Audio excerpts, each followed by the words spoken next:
Hello সবাইকে। আজ আমি তোমাদের সাথে আলোচনা করব গথিক নভেল। গথিক নভেল কি, কোথা থেকে এসছে, এর ফিচার্স বা ক্যারেক্টারিস্টিক্স অর্থাৎ বৈশিষ্ট্য কি, এর এলিমেন্টস কি অর্থাৎ এর উপাদানগুলি কি কি, এই ফিল্ডের কয়েকজন রাইটারের নাম এবং তাদের লেখা কিছু নভেলের নাম সবই আমি এই একটা ভিডিওয়ে ডিসকাস করব। তাহলে চলো বেশি সময় নষ্ট না করে শুরু করা যাক।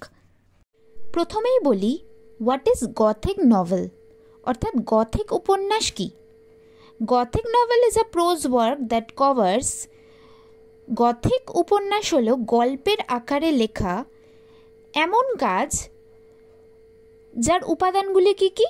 হরার মানে ভয়, যেখানে ভয় থাকবে, ডেথ মৃত্যু থাকবে, রোমান্স থাকবে, টেরর অর্থাৎ আতঙ্ক থাকবে, মিস্ট্রি অর্থাৎ রহস্য থাকবে, থ্রিল থাকবে, থ্রিল অর্থাৎ রোমাঞ্চ থাকবে, সুপারন্যাচারাল ইভেন্টস থাকবে অর্থাৎ অতিপ্রাকৃত ঘটনা, ড্রেড থাকবে ভয় থাকবে, ডিকে অর্থাৎ পতন, সিক্রেটস গোপনীয়তা থাকবে, পারসিকিউশন অর্থাৎ নির্যাতন থাকবে, জাস্টিস অ্যান্ড রিভেঞ্জ অর্থাৎ বিচার থাকবে এবং প্রতিশোধ থাকবে, ভায়োলেন্স অর্থাৎ অত্যাচার, অ্যাডভেঞ্চার অর্থাৎ দুঃসাহসিক অভিযান, ব্লাডশেড অর্থাৎ রক্তক্ষয়। মানে এই বিষয়গুলো গথিক উপন্যাসের মধ্যে থাকে। তাহলে বুঝতে পারলে গথিক উপন্যাস কি। The term gothic comes from the word Goths. Gothic শব্দটি গোথস শব্দ থেকে এসেছে। The Goths were the tribal people who invaded the Roman Empire, destroyed the classical art. এই গোথরা এক ধরনের জনজাতি যারা রোমান সাম্রাজ্যে আক্রমণ করে সেখানকার ক্লাসিক্যাল আর্ট নষ্ট করে দিয়েছিল, and dominated the western Europe from 12th to 15th century. এবং পশ্চিম ইউরোপে 12th সেঞ্চুরি থেকে 15th সেঞ্চুরি পর্যন্ত কর্তৃত্ব চালিয়েছিল। They developed their own architectural styles. তারা নিজেদের স্থাপত্য নিজেরাই গড়ে তুলেছিল। And faith in the medieval culture. এবং তারা মধ্যযুগীয় সংস্কৃতিতে বিশ্বাস করত। গথিক নভেলের কিছু এক্সাম্পল আমি দিয়ে দিলাম, তোমরা নিজেরা একটু পড়ে দেখে নাও যে বুঝতে পারছো কিনা। গথিক নভেলের অন্যান্য নভেলিস্টরা হলেন William Thomas Beckford, ETA Hoffmann, ST Coleridge, Stephen King, Toni Morrison, Anne Rice, Daphne du Maurier. Elements. Set in bleak or remote places. এই উপন্যাসগুলি লেখা হয় কোনো নির্জন বা জনহীন জায়গাকে কেন্দ্র করে। The plot involves violent incidents. এক্ষেত্রে গল্পে দেখা যায় কিছু হিংসাত্মক ঘটনা।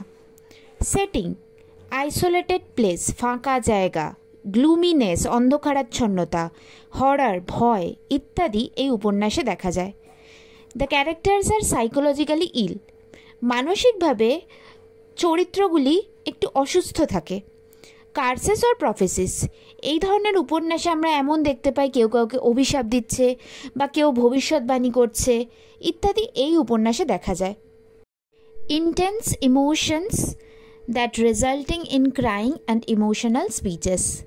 মানুষদের মধ্যে খুব প্রচণ্ড ইমোশন দেখা যায়, যার ফলস্বরূপ মানুষ কান্নাকাটি করে, ইমোশনাল স্পিচ ইত্যাদি এই নভেলের মধ্যে আমরা দেখতে পাই। এছাড়াও দেখা যায় ফিয়ার, সাসপেন্স, আনসার্টেনটি অনিশ্চয়তা যেটাকে আমরা বলি, ওমেন্স, পোটেন্টস, ভিশনস মানুষ স্বপ্ন দেখে, ক্রুয়েলটি দেখা যায়, ম্যাডনেস পাগলামো, ইমপ্রিজনমেন্ট কেউ জেলে যায়, মার্ডার কেউ কাউকে মার্ডার করে, এইগুলো আমরা গথিক নভেলের মধ্যে দেখতে পাই। নেক্সট, ক্যারেক্টার্স কী কী থাকে? হিরো থাকে, ভিলেন থাকে, সার্ভেন্টস থাকে এবং কিছু ধার্মিক চরিত্র থাকে, রিলিজিয়াস ফিগার্স। এবার আসছে ক্যারেক্টারিস্টিক্সে। Number 1, events unnatural which can not be easily explained or man has no control. এমন কিছু ঘটনা গথিক নভেলের মধ্যে ঘটতে দেখা যায় যেগুলোর ওপর মানুষের কোনো কন্ট্রোল থাকে না। এই ধরনের ফিকশনগুলিতে সিউডো মিডিভাল থিম দেখা যায়। সিউডো মিডিভাল থিম অর্থাৎ বিভিন্ন পুরনো বিল্ডিং, ধসে গেছে বা ধ্বংসপ্রাপ্ত এমন বিল্ডিং ইত্যাদি আমরা দেখতে পাই Gothic নভেলে।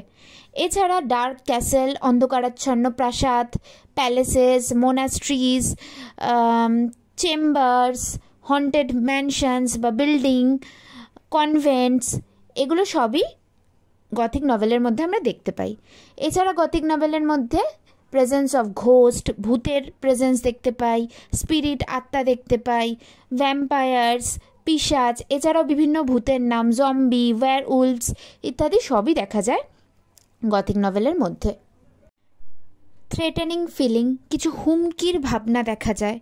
Female characters are often in distress and oppressed, মহিলা ক্যারেক্টারদের সবসময় দমিয়ে রাখা হয়। আর কারা দমন করে? Women are threatened by a powerful and tyrannical male, অত্যাচারী পুরুষ তাদেরকে ধমকায়। Battle between mankind and evil power, সবসময় ইভিল পাওয়ার আর ম্যানকাইন্ডের মধ্যে একটা ব্যাটল দেখতে পাওয়া যায়। অনোমাটোপিয়া ইউজ, অনোমাটোপিয়া কি? ধরো কাচের গ্লাসের পড়ার ভাঙার আওয়াজ বা দরজা খোলার সেই আওয়াজ, যেগুলো ভুতুড়ে গল্পে আমরা দেখতে পাই, সেটাকে বলে অনোমাটোপিয়া, সেটার ইউজেস এখানে দেখা যায়। প্যারানর্মাল কিছু অ্যাক্টিভিটি দেখা যায়। মিস্টেরিয়াস ডিসঅ্যাপিয়ারেন্স অ্যান্ড রিঅ্যাপিয়ারেন্স, কোনো চরিত্র হঠাৎ করেই অদৃশ্য হয়ে যায়, আবার তার পুনর্জন্ম হয়, এমনও গথিক নভেলে আমরা দেখতে পাই। আর একটা কি? It reveals darker side of human nature বা হিউম্যান মাইন্ড, মানব চরিত্রের যে ডার্ক দিক সেটাকে এই নভেলগুলো তুলে ধরে। ভিডিওটি ভালো লাগলে লাইক করো, শেয়ার করো, প্লিজ সাবস্ক্রাইব করো। তোমাদের কি দরকার সেটা আমাকে কমেন্টে জানিও, আমি অবশ্যই চেষ্টা করব তোমাদের জন্য আবার ভিডিও তৈরি করার। এইভাবেই আমাকে সাপোর্ট করতে থেকো। আর তোমরা যদি কোনো সরকারি চাকরির প্রিপারেশন নাও, তাহলে আমার পেজ ডেইলি জিকে বাংলা পেজটাকেও তোমরা ফলো